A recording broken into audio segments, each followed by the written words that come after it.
नमस्कार सभी साथियों को स्वागत करता हूं सबका इस YouTube चैनल पर जिसका नाम है स्टडी विद पीएन लोधा। साथियों, शिक्षण विधियों का पेपर नंबर 12 30 महत्वपूर्ण प्रश्न करेंगे। ठीक है, 25 क्वेश्चन टारगेट होना चाहिए। क्वेश्चन नॉर्मल होंगे लेकिन स्पेशल एग्जाम की दृष्टि से अति महत्वपूर्ण। तो देखिएगा पूरे 30 प्रश्नों को, लेवल 1 लेवल 2 दोनों के लिए है। पहला क्वेश्चन देखते हैं साथियों, लेकिन मैं आपको बता दूं कि इसके पहले मैंने मनोविज्ञान का, ठीक है, मनोविज्ञान का एक वीडियो अपलोड किया है जिसमें आरटेट 2011, आरटेट 2012, रीट 2015 जिसका एग्ज़ाम 2016 में हुआ था, और रीट 2018। ठीक है, तो साथियों इस प्रकार ये जो चारों पेपर है इनके 33 प्रश्न, टोटल 120 प्रश्न जो पिछले एग्जाम में आ चुके हैं उनके ऑथेंटिक आंसर मनोविज्ञान के बिल्कुल मैंने उस वीडियो के माध्यम से व्याख्या सहित बताए हैं। तो उस वीडियो को जरूर देखिएगा, दोनों लेवल वाले देखिए। हालांकि लेवल 1 के सारे पेपर है उसमें, लेकिन लेवल 2 वालों को भी जरूर देखना है साथियों उन पेपरों को। तो चलिए शुरू करते हैं इस क्लास को। पहला क्वेश्चन देखेंगे, मानसिक विकार ग्रस्त बालकों के लिए सर्वश्रेष्ठ विधि है? ड्रेकाली विधि, डाल्टन विधि, बुनियादी शिक्षण विधि और बिनेट का विधि। तो देखो, जो बालक मानसिक विकार से ग्रस्त होते हैं, ठीक है, उन बालकों के लिए एक विधि चलाई गई थी जो थी ड्रेकाली विधि। ड्रेकाली ने ही इस विधि का नामकरण किया और इस विधि को भी देने वाली ड्रेकाली ही थी। ठीक है, उन्हीं के नाम के आधार पर इस विधि को जाना जाता है। तो विकल्प नंबर आपका 1 सही है प्रश्न संख्या 1 में। नेक्स्ट देखते हैं प्रश्न नंबर 2 को। तो चलिए दूसरा प्रश्न, प्रश्न नंबर 2 है मित्रों आपके, अभिनय विधि के जनक है जीन पियाजे, कार्ल रोजर्स, हर्बर्टसन और जेकब एल मोरेनो। तो अभिनय विधि को हम नाटक विधि भी कह सकते हैं। इस विधि के आपको जनक बताना है, कौन है इसका राइट आंसर? तो अभिनय विधि या नाटक विधि के जनक माने जाते हैं जेकब एल मोरेनो को। विकल्प नंबर आपका 4 सही है साथियों प्रश्न संख्या 2 में। नेक्स्ट आगे बढ़ते हैं अब हम प्रश्न नंबर 3 पर। तो चलिए तीसरा क्वेश्चन देख लेते हैं, ज़्यादा लंबा वीडियो नहीं बनेगा। सबसे खर्चीली विधि मानी जाती है समस्या समाधान विधि, प्रयोजना विधि, खेल विधि और प्रदर्शन विधि। तो देखो, जो प्रदर्शन विधि होती है ये तो कम खर्चीली मानी जाती है। इसमें भाई कम समय लगता है, कम धन लगता है, और भी कम संसाधन जो होते हैं वो भी कम लगते हैं, तो ये तो सबसे खर्चीली नहीं है। खेल विधि भी सबसे खर्चीली नहीं है। अब समस्या समाधान या प्रयोजना विधि, तो साथियों सबसे खर्चीली विधि मानी जाती है प्रयोजना विधि, प्रोजेक्ट मेथड जिसको कहते हैं। कौन है जनक प्रयोजना विधि के? किलपेट्रिक है साथियों। ठीक है, सबसे खर्चीली विधि इसको ही माना जाता है, समय की दृष्टि से भी और धन की दृष्टि से भी। तो नेक्स्ट प्रश्न नंबर 4 पे आते हैं। तो चलिए देख लेते हैं आपके चौथे क्वेश्चन को। प्रश्न नंबर 4 है, पाठ योजना के किस सोपान पर गृह कार्य दिया जाता है? मूल्यांकन, प्रस्तुतिकरण, प्रस्तावना और पुनरावृत्ति। तो देखो, जब हम पाठ योजना के माध्यम से बच्चों को शिक्षण करवाते हैं तो गृह कार्य कब देंगे साथियों? गृह कार्य कब दिया जाता है? मूल्यांकन के सोपान के अंतर्गत। भाई गृह कार्य का अलग से कोई ये नहीं होता है, ठीक है, अलग से कोई पद नहीं होता है इसका गृह कार्य का। जब हम बच्चों का मूल्यांकन करते हैं तो मूल्यांकन के अंतर्गत ही उनको गृह कार्य दिया जाता है। विकल्प नंबर आपका 1 सही है प्रश्न संख्या 4 में। नेक्स्ट प्रश्न नंबर 5 पे आते हैं। तो चलिए पांचवा क्वेश्चन देखेंगे साथियों। आपके प्रश्न संख्या 5 है, व्याख्यान विधि का मुख्य दोष है। मुख्य दोष आपको बताना है साथियों, अनुशासनहीनता, विचारों में अक्रमबद्धता, छात्रों में निष्क्रियता और इनमें से सभी। तो देखो, व्याख्यान विधि का मुख्य दोष, अगर आप यहाँ पर चौथे विकल्प पर जा रहे हो तो आपका आंसर गलत है। राइट आंसर है छात्रों में निष्क्रियता। क्यों? क्योंकि व्याख्यान विधि में सिर्फ अध्यापक व्याख्यान देता है। कौन व्याख्यान देता है? अध्यापक। और छात्र सुनते हैं, तो एक्टिव तो कौन है? अध्यापक है, और निष्क्रिय कौन है? छात्र है। तो इस प्रकार से छात्रों में निष्क्रियता इस विधि का मुख्य दोष माना जाता है साथियों। बाकी अनुशासनहीनता हो ये कोई ज़रूरी नहीं है। विचारों में क्रमबद्धता तो इसमें भी पाई जाती है, इसलिए ये भी इसका दोष नहीं है। तो चलिए नेक्स्ट प्रश्न नंबर 6 को देखेंगे। तो आपके प्रश्न संख्या 6 है साथियों, व्यास प्रणाली में शिक्षण कराया जाता है उदाहरण व दृष्टांतों के माध्यम से, कहानी के माध्यम से, समीक्षा के माध्यम से और समालोचना के माध्यम से। तो देखो, व्यास प्रणाली जिसको हम भाष्य प्रणाली के नाम से भी जानते हैं साथियों, इस विधि में जब हम बच्चों को शिक्षण कराते हैं इस विधि से, तो उदाहरण और दृष्टांतों के माध्यम से बच्चों को शिक्षण कराया जाता है। उदाहरण देकर के और दृष्टांत देकर के बच्चों को सिखाया जाता है साथियों। चलिए नेक्स्ट प्रश्न नंबर 7 की ओर। आपके 7वां क्वेश्चन है साथियों, भाषा शिक्षण में सूत्र प्रणाली प्रयोग में ली जाती है। गद्य शिक्षण में प्रयोग में लेते हैं, पद्य शिक्षण में प्रयोग में लेते हैं, कहानी शिक्षण में प्रयोग में लेते हैं और व्याकरण शिक्षण में प्रयोग में लेते हैं। तो देखो, सूत्र प्रणाली मूल रूप से संस्कृत भाषा की प्रणाली है साथियों। ठीक है, किसकी है? संस्कृत भाषा की। अब संस्कृत से ये आई है हिंदी में, और हम हिंदी में इस प्रणाली का उपयोग व्याकरण शिक्षण में करते हैं। किसमें करते हैं? व्याकरण शिक्षण में, कि पहले सूत्र या नियम बता दिए जाते हैं और फिर उसके आधार पर बच्चों को व्याकरण का ज्ञान कराया जाता है। एक तरह से निगमन प्रणाली पर आधारित ये विधि है, या फिर इस पर आधारित निगमन प्रणाली मान सकते हो। तो चौथा विकल्प आपके प्रश्न संख्या 7 में सही है। नेक्स्ट देखेंगे साथियों अब हम प्रश्न नंबर 8 को। तो ये रहा आपके 8वां क्वेश्चन। गृह कार्य का सबसे बड़ा लाभ है आत्मविश्वास आना, विषय वस्तु को आत्मसात करना, छात्रों में स्वाध्याय की आदत का विकास करना, और इनमें से कोई नहीं। तो जो बच्चों को हम गृह कार्य होमवर्क देते हैं, क्यों दिया जाता है, आखिर उससे सबसे ज़्यादा लाभ हमें क्या प्राप्त होता है साथियों?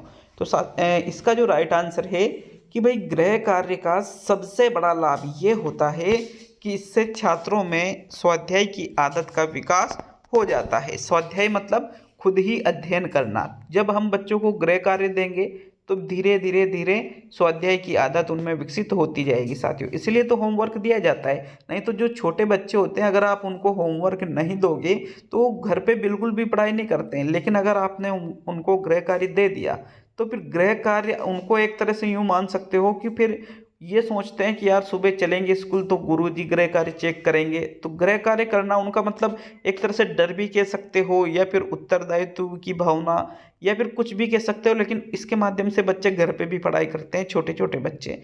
तो इससे स्वाध्याय की आदत का धीरे धीरे उनमें विकास होता जाता है साथियों। नेक्स्ट प्रश्न नंबर 9 पे आते हैं। तो चलिए 9वां क्वेश्चन। प्रश्न संख्या 9 है, पाठ योजना में सबसे पहले आवश्यकता होती है मूल्यांकन प्रश्नों की आवश्यकता होती है, प्रस्तावना प्रश्नों की आवश्यकता होती है, प्रस्तुतिकरण की आवश्यकता होती है और शिक्षण उद्देश्यों की आवश्यकता होती है। तो जब हम पाठ योजना का निर्माण करते हैं तो सबसे पहले हमें क्या चाहिए, किस चीज़ की आवश्यकता रहेगी साथियों? तो राइट आंसर है आपके प्रश्न संख्या 9 में, पाठ योजना में सबसे पहले शिक्षण उद्देश्यों की आवश्यकता होती है। चौथा विकल्प सही है आपके 9वें क्वेश्चन में, क्योंकि शिक्षण उद्देश्य सबसे पहले निर्धारित किए जाते हैं कि आखिर हम ये पाठ योजना जो बना रहे हैं इसका उद्देश्य क्या है, हम बच्चों को ये क्यों पढ़ा रहे हैं, इससे बच्चों में क्या क्या परिवर्तन होगा, इस प्रकार से। तो चौथा विकल्प आपके 9वें क्वेश्चन में सही है। नेक्स्ट आते हैं अब हम प्रश्न नंबर 10 पर। तो चलिए 10वां क्वेश्चन, मौन वाचन का उद्देश्य है शिक्षक का कार्य कम करना, कक्षा को शांत रखना, विषय की ग्रहण शक्ति को बढ़ाना और विषय वस्तु को रटना। तो देखो, मौन वाचन, जब मन ही मन हम बिना होठों को हिलाए वाचन करते हैं, मतलब पठन करते हैं, तो उसको ही मौन वाचन कहा जाता है। अब यहाँ पर मौन वाचन का जो उद्देश्य है वो रहेगा विषय की ग्रहण शक्ति को बढ़ाना। क्या रहेगा? विषय वस्तु की जो ग्रहण शक्ति है उसको बढ़ाई जाए, इसलिए मौन वाचन कराया जाता है। ऐसा नहीं है कि शिक्षक का कार्य कम हो इसलिए मौन वाचन कराते हैं, या कक्षा को शांत रखने के लिए, या विषय वस्तु को रटने के लिए। ये तीनों ही विकल्प मौन वाचन के बारे में गलत है मित्रों। तो चलिए नेक्स्ट प्रश्न नंबर 11 को देखेंगे। आपके 11वां क्वेश्चन ये रहा, देखिएगा। प्राथमिक स्तर पर पर्यावरण शिक्षक का महत्वपूर्ण कार्य है संबंधित परियोजनाएं तैयार करना, कक्षा अध्यापन करना व प्रयोगात्मक कार्य करना, उपकरणों की देखरेख करना और गृह कार्य करना। तो देखो अब यहाँ पर हो सकता है आपको चारों ही विकल्प सही लग रहे हो, लेकिन जो सबसे बेस्ट विकल्प है यहाँ पर उसका चयन करना है आपको। तो 11वें क्वेश्चन में जो सबसे बेस्ट विकल्प है वो है कक्षा अध्यापन करना, मतलब बच्चों को पढ़ाना एक तो, दूसरा प्रयोगात्मक कार्य करना। तो इसमें दो चीज़ें एक साथ आ रही है साथियों, इसलिए आपके दूसरा विकल्प प्रश्न संख्या 11 में बिल्कुल सही रहेगा। बाकी गृह कार्य देना भी होता है कार्य, परियोजना तैयार करना ये भी होता है, उपकरणों की देखरेख करना ये तो इतना इम्पोर्टेंट नहीं है, और भी दूसरे भी कर लेते हैं इन चीज़ों को तो, बट दूसरा विकल्प ओनली शिक्षक के लिए ही है, इसलिए आपके यहाँ पर सेकंड विकल्प राइट रहेगा प्रश्न संख्या 11 में। नेक्स्ट प्रश्न नंबर 12 को देखेंगे। तो 12वां क्वेश्चन, सामाजिक अध्ययन शिक्षण का प्रमुख उद्देश्य है बालक को परीक्षा में पास कराना, बालक का सामाजिकरण करना, बालक को समाज का ज्ञान देना और बालक को भाषण देना सिखाना। तो देखो जब हम बच्चों को सामाजिक अध्ययन का शिक्षण कराते हैं या फिर सामाजिक अध्ययन का शिक्षण क्यों कराया जाता है, आखिर उसका उद्देश्य क्या है। तो देखो पहला जो विकल्प है कि भाई परीक्षा में पास कराना, परीक्षा में पास कराना इसका मुख्य उद्देश्य नहीं होता है, ना ही भाषण देना सिखाना इसका मुख्य उद्देश्य होता है। अब जो दूसरा और तीसरा विकल्प बच रहा है कि भाई समाज का ज्ञान देना या सामाजिकरण, तो ज्ञान देने से काम नहीं चलेगा, जो समाज के नियम रीति रिवाज है इत्यादि वो बालक अपनाए, मतलब बालक का सामाजिकरण करना, इसका शिक्षण का प्रमुख उद्देश्य माना जाता है। तो सेकंड विकल्प 12वें प्रश्न में सही है मित्रों। नेक्स्ट प्रश्न नंबर 13 को देखेंगे। आपके 13वां क्वेश्चन है, अनुभव शंकु सबसे पहले किसने दिया, जॉन ड्यूवी, किलपेट्रिक, एडगर डेल और रूसो। तो साथियों कोन ऑफ एक्सपीरियंस या फिर अनुभव शंकु देने वाले थे एडगर डेल। एडगर डेल ने अनुभव शंकु इस प्रकार से दिया है, ठीक है, ये इस प्रकार से एक शंकु आकार में कि भाई इसको अलग अलग भागों में डिवाइड कर दिया कि यहाँ पर श्रव्य सामग्री रखी, यहाँ पर दृश्य रखी, यहाँ पर श्रव्य दृश्य रखी, यहाँ पर प्रात्यक्षिक क्रियाएं रखी। तो कि भाई इन सामग्रियों से, इन चीज़ों से बालक कितना कितना प्रतिशत सीखता है, कितना याद रख पाता है इत्यादि इन्होंने अपने कोन ऑफ एक्सपीरियंस या अनुभव शंकु में बताया है। तो विकल्प नंबर आपका 3 सही है 13वें क्वेश्चन में। नेक्स्ट आगे बढ़ते हैं प्रश्न नंबर 14 पर। तो चलिए देखते हैं आपके 14वें क्वेश्चन को। संपूर्ण पाठ योजना का दर्पण किसे कहा जाता है, प्रस्तावना को, मूल्यांकन को, प्रस्तुतिकरण को और उद्देश्य कथन को। तो जो संपूर्ण पाठ योजना हम बनाते हैं उसका दर्पण किसको कहेंगे साथियों, प्रस्तावना को कहेंगे। विकल्प नंबर आपका 1 सही है, क्योंकि प्रस्तावना के माध्यम से ही हम ये जान सकते हैं कि भाई हम क्या पढ़ने वाले हैं, क्योंकि जो मेन प्रकरण अपना होता है, मुख्य प्रकरण जो होता है वो प्रस्तावना के लास्ट क्वेश्चन में समस्यात्मक प्रश्न जब हम कराते हैं तो फिर उसके माध्यम से हम बताते हैं कि भाई तो हम इस बिंदु पर आज चर्चा करेंगे, विस्तार पूर्वक अध्ययन करेंगे। इसलिए संपूर्ण पाठ योजना का दर्पण प्रस्तावना को कहा जाता है। विकल्प नंबर आपका 1 सही है 14वें क्वेश्चन में। नेक्स्ट प्रश्न नंबर 15 को देखेंगे। तो आपके 15वां प्रश्न है मित्रों, प्रत्यास्मरण प्रश्नों में शामिल है सत्य असत्य प्रश्न, वर्गीकरण प्रश्न, रिक्त स्थान वाले प्रश्न और वस्तुनिष्ठ प्रश्न। तो एक तो होता है प्रत्यास्मरण आधारित प्रश्न और एक होता है प्रत्याभिज्ञान प्रश्न। प्रत्यास्मरण और प्रत्याभिज्ञान दोनों अलग अलग है, दोनों ही यहाँ पर जो एक शब्द में जिनका उत्तर दिया जाता है वो वाले प्रश्न हैं। तो देखो जो सत्य असत्य, इसमें हमको सिर्फ सत्य और असत्य करना होता है, वर्गीकरण वाले प्रश्नों में मिलान करना होता है। देखो वस्तुनिष्ठ जो प्रश्न है, जैसे ये प्रश्न है ये वस्तुनिष्ठ प्रश्न है, तो ये तीनों ही प्रत्यास्मरण में नहीं रहेंगे, बल्कि जो रिक्त स्थान वाले जो प्रश्न हैं वो प्रत्यास्मरण आधारित होते हैं। तो विकल्प नंबर आपका 3 सही है। जैसे राजस्थान, एक प्रश्न देख लीजिए, राजस्थान की राजधानी, फिर यहाँ पर रिक्त स्थान और है, ठीक है। तो यहाँ पर ये जो क्वेश्चन किया गया है कि राजस्थान की राजधानी है, बीच में ये रिक्त स्थान है, तो इस प्रकार के जो फिर हम इनकी पूर्ति करते हैं कि भाई राजस्थान की राजधानी जयपुर है, यहाँ पर हम क्या लिख देते हैं, जयपुर। तो साथियों ये जो जयपुर हमने लिखा है ये क्या है, इसका आंसर है। तो ये हम स्मरण करके बता रहे हैं, ठीक है। तो इस प्रकार के जो प्रश्न हैं वो प्रतिस्मरण प्रश्नों में शामिल होते हैं। विकल्प नंबर 3 सही है आपके 15वें क्वेश्चन में। नेक्स्ट प्रश्न नंबर 16वां क्वेश्चन है, फ्लैनल बोर्ड का उपयुक्त प्रयोग किया जाता है, लेखन कार्य में किया जाता है, चित्र प्रदर्शन में किया जाता है, फिल्म स्ट्रिप प्रदर्शन में किया जाता है, या कठपुतली प्रदर्शन में किया जाता है। तो जो फ्लैनल बोर्ड होता है इसका उपयुक्त प्रयोग किसमें करेंगे साथियों, चित्र प्रदर्शन में करेंगे। चित्रों को प्रदर्शन करने के लिए फ्लैनल बोर्ड उपयोग किया जाता है, जिस पर जैसे मान लीजिए एक बोर्ड है और अब इस पे एक खादी का कपड़ा लगा दिया जाता है। इसके बाद में जिन चित्रों का प्रदर्शन करना होता है तो यहाँ पर चित्र लगा दिए जाते हैं इस प्रकार से कि भाई ये इम्पोर्टेंट चीज़ें हैं, और इस बोर्ड को ही फ्लैनल बोर्ड कहते हैं। तो चित्र के प्रदर्शन में हम फ्लैनल बोर्ड का उपयोग करते हैं। विकल्प नंबर आपका 2 सही है 16वें प्रश्न में। नेक्स्ट प्रश्न नंबर 17 पे आते हैं। 17वां प्रश्न, शिक्षण में अंतः क्रिया का आधार है भाषण विधि, कहानी विधि, प्रश्नोत्तर विधि और व्याख्यान विधि। तो देखो अंतः क्रिया का आधार, जिस विधि में अंतः क्रिया होती है, तो कहानी विधि में क्या होता है, शिक्षक कहानी सुना रहा है और छात्र कहानी सुन रहे हैं। भाषण विधि में भी शिक्षक भाषण दे रहा है और छात्र भाषण सुन रहे हैं। व्याख्यान विधि में भी शिक्षक व्याख्यान दे रहा है और छात्र व्याख्यान सुन रहे हैं। तो इन तीनों विधियों में कोई अंतःक्रिया नहीं हो रही है, लेकिन प्रश्नोत्तर विधि में शिक्षक प्रश्न पूछ रहा है और छात्र प्रश्न का उत्तर बता रहे हैं।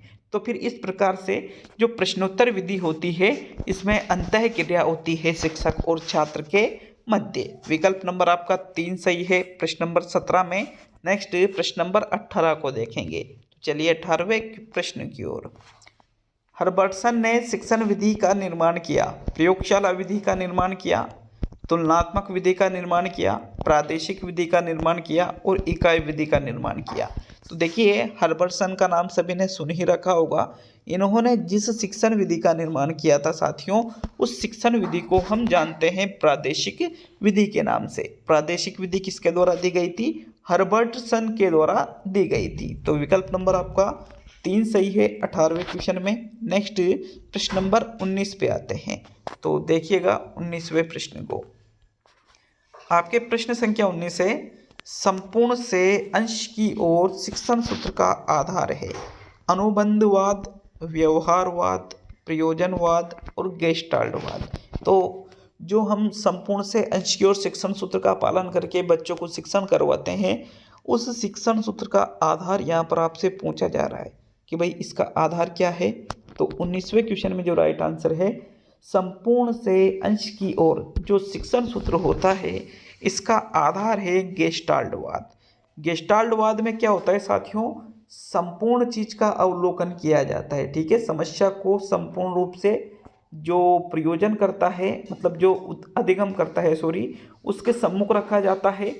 तो इस प्रकार से संपूर्ण से अंश की ओर शिक्षण सूत्र जो है वो इसी सिद्धांत पर आधारित है। तो विकल्प नंबर आपका जो 4 है 19वें क्वेश्चन में, यही आपका सही आंसर है।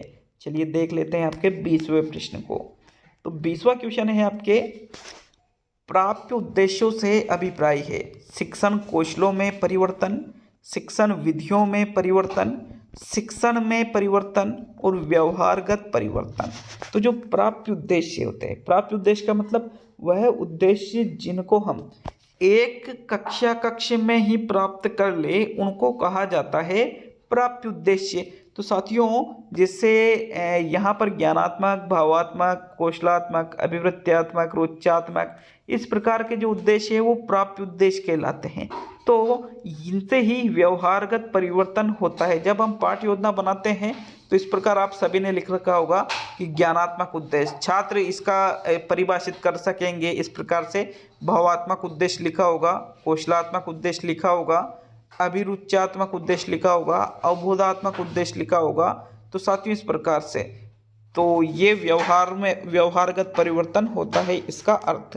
विकल्प नंबर 4 सही है 20वें क्वेश्चन में। नेक्स्ट प्रश्न नंबर 21 पे आते हैं। तो आपके 21वां क्वेश्चन, एक इकाई के पाठ्यांशों को अधिकतम कितने दिनों में पूरा किया जाता है? एक कालांश में, एक सप्ताह में, एक माह में, एक वर्ष में। तो जो एक इकाई होती है, एक इकाई के जो पाठ्य अंश होते हैं, आप एक इकाई में भाई एक जैसे पाठों को लेते हैं हम इकाई के अंतर्गत, तो वहाँ पर अधिकतम एक सप्ताह में उनको पूरा किया जाता है। एक सप्ताह का मतलब 6 दिन से लिया जाएगा साथियों। एक सप्ताह मतलब ऐसा नहीं है कि 7 दिन तक शिक्षण करवाएंगे, क्योंकि एक दिन की तो छुट्टी होती ही है संडे की, और बीच में अगर कोई और छुट्टी भी आ जाती है तो वो अलग बात हो जाती है। तो यहाँ पर आप अधिकतम 6 दिनों में मतलब एक सप्ताह में उस इकाई के सभी पाठ्यांशों को समाप्त करोगे ही करोगे, क्योंकि एक इकाई में अधिकतम 6 दैनिक पाठ योजना सम्मिलित हो सकती है। विकल्प नंबर आपका 2 सही है 21वें क्वेश्चन में। नेक्स्ट प्रश्न नंबर 22 पे आते हैं। तो चलिए देख लेते हैं आपके 22वें प्रश्न को। अनुसंधान विधि का प्रयोग होता है प्राथमिक स्तर पर, उच्च स्तर पर, सभी स्तरों पर, या इनमें से कोई नहीं। तो अनुसंधान विधि, जिसको खोज विधि भी कहा जाता है साथियों, होरिस्टिक विधि के नाम से भी जाना जाता है इसको। तो अनुसंधान या खोज विधि का प्रयोग प्राथमिक स्तर पर नहीं होता है, सभी स्तरों पे भी नहीं होगा। अगर प्राथमिक पे नहीं हो रहा है तो फिर उच्च स्तर पर इस विधि का प्रयोग किया जाता है। सेकंड विकल्प आपके 22 में सही है। नेक्स्ट प्रश्न नंबर 23 को देखेंगे। 23वां क्वेश्चन है आपके, वाचन की कौन सी विधि संकोची छात्रों के लिए उपयोगी है? वैयक्तिक वाचन, मौन वाचन, समवेत वाचन, आदर्श वाचन। तो देखो, जो वैयक्तिक वाचन है इसमें तो एक ही व्यक्ति वाचन करता है। अब जो छात्र संकोची है, अगर वो खुद ही अकेला ही वाचन करेगा सबके सामने तो उसके तो और ज़्यादा दिक्कत आएगी, तो ये गलत हो गया। मौन वाचन में तो कुछ पता ही नहीं चलता है कि भाई पढ़ रहा है कि नहीं पढ़ रहा है, ये भी गलत हो गया। साथियों राइट आंसर है समवेत वाचन। समवेत वाचन संकोची छात्रों के लिए उपयोगी माना जाता है। क्यों? क्योंकि समवेत वाचन में सभी एक साथ वाचन करते हैं, एक साथ सभी के साथ वो संकोची छात्र भी वाचन कर सकता है, इसलिए थर्ड विकल्प सही है। बाकी आदर्श वाचन किसके द्वारा किया जाता है? शिक्षक के द्वारा किया जाता है। तो चलिए नेक्स्ट प्रश्न नंबर 24 पर 24वां क्वेश्चन। पाठ योजना में पुनरावृत्ति सोपान का महत्व है छात्रों के ज्ञान का मूल्यांकन करने के लिए, छात्रों के ज्ञान का सार निकालने के लिए, छात्रों के ज्ञान को स्थायी बनाने के लिए, और इनमें से कोई नहीं। तो जो पाठ योजना होती है उसमें हम पुनरावृत्ति सोपान रखते हैं। इस पुनरावृत्ति सोपान को क्यों रखा जाता है, आखिर इसका क्या महत्व है, आपको इस क्वेश्चन में यही आंसर बताना है। तो 24 में जो राइट आंसर है, पाठ योजना में पुनरावृत्ति सोपान का महत्व होता है छात्रों के ज्ञान को स्थायी बनाने के लिए। क्योंकि पुनरावृत्ति मतलब जो चीज़ हमने पढ़ ली है उसको दोहराना। क्यों दोहराया जाता है? ताकि जो उनको ज्ञान हम दे रहे हैं वो कैसा बने?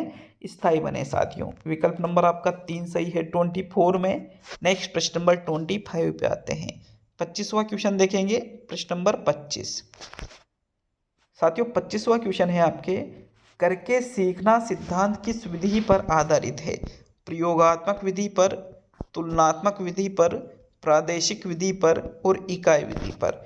तो जो करके सीखने का सिद्धांत है वैसे तो प्रयोजना विधि पर आधारित है, लेकिन यहाँ प्रयोजना विधि विकल्प में है क्या? नहीं है। इस प्रकार से अगर वो नहीं है तो फिर हम प्रयोगात्मक विधि को राइट करेंगे, अगर वो भी होती तो फिर प्रयोजना को सही करते। हालांकि प्रयोगात्मक भी सही रहता, क्योंकि प्रयोगात्मक में प्रयोग करके सीखा जाता है। तो साथियों ये जो प्रयोगात्मक विधि है ये करके सीखने के सिद्धांत पर आधारित मानी जाती है। विकल्प नंबर आपका 1 सही है 25वें प्रश्न में। नेक्स्ट आते हैं अब हम प्रश्न संख्या 26 पर। तो आपके 26वां क्वेश्चन, प्राथमिक स्तर पर शिक्षण की सर्वाधिक प्रभावशाली विधि है अवलोकन विधि, नाटक विधि, गीत विधि, और खेल विधि।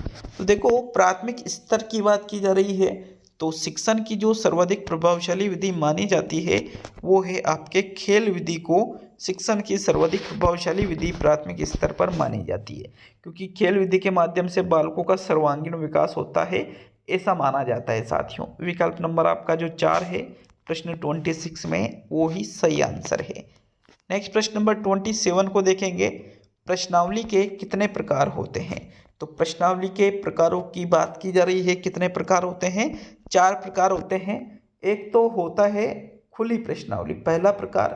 दूसरा होता है बंद प्रश्नावली। तीसरा प्रकार होता है चित्रित प्रश्नावली और चौथा प्रकार होता है मिश्रित प्रश्नावली। तो साथियों, इस प्रकार प्रश्नावली के कितने प्रकार माने जाते हैं? 4 प्रकार माने जाते हैं। चौथा विकल्प आपके 27 में सही है। नेक्स्ट प्रश्न नंबर 28 पे आते हैं। आपके 28वां क्वेश्चन है साथियों, मेटा भाषाई जागरूकता क्या है? सोचने की क्षमता, भाषा के बारे में सोचने और बात करने की क्षमता, भाषा के बारे में बात करने की क्षमता और अन्य दृश्य चिन्हों से लिखने की योग्यता। तो जो मेटा भाषाई जागरूकता है, इसका अर्थ लिया जाता है भाषा के बारे में सोचने और बात करने की क्षमता को ही हम मेटा भाषाई जागरूकता कहते हैं। विकल्प नंबर आपका 2 सही है 28 में। नेक्स्ट 29वां क्वेश्चन, जो कि आपका सेकंड लास्ट क्वेश्चन है साथियों आज का।